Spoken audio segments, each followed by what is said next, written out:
দেখুন বন্ধুরা, আমি এখন আছি জাপানের হিরোশিমা শহরে, যেখানে একসময় পারমাণবিক বোমা ফেলা হয়েছিল।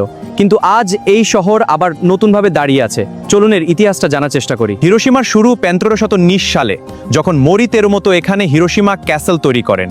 নদীর মোহনায় গড়ে ওঠায় শহরটি দ্রুত গুরুত্বপূর্ণ বাণিজ্য কেন্দ্রে পরিণত হয়। পরপর এডো পিরিয়ডে হিরোশিমা দুর্গনগর হিসেবে গড়ে ওঠে। পরে মেইজি রেস্টোরেশনের পর এটি দ্রুত আধুনিক শহরে রূপ নেয় এবং সামরিক কেন্দ্র হিসেবেও গুরুত্বপূর্ণ হয়ে ওঠে। আর তারপর 1935 সালের 6 আগস্ট ইউনাইটেড স্টেটস এখানে পারমাণবিক বোমা ফেলে। এতে প্রায় 1,40,000 মানুষ মারা যায় এবং শহর ধ্বংস হয়ে যায়। এই ঘটনা ওয়ার্ল্ড ওয়ার 2 এর মোড় ঘুরিয়ে দেয়। তবুও হিরোশিমা থেমে থাকেনি।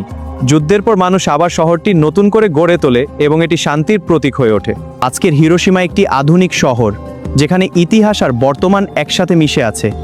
এই জায়গা মানুষকে সেই দিনের কথা মনে করিয়ে দেয়। তাই হিরোশিমা শুধু একটি শহর নয়, এটি একটি শিক্ষা ও মানবতার প্রতীক। আজকের ভিডিও এখানেই শেষ। দেখা হবে পরের ভিডিওতে।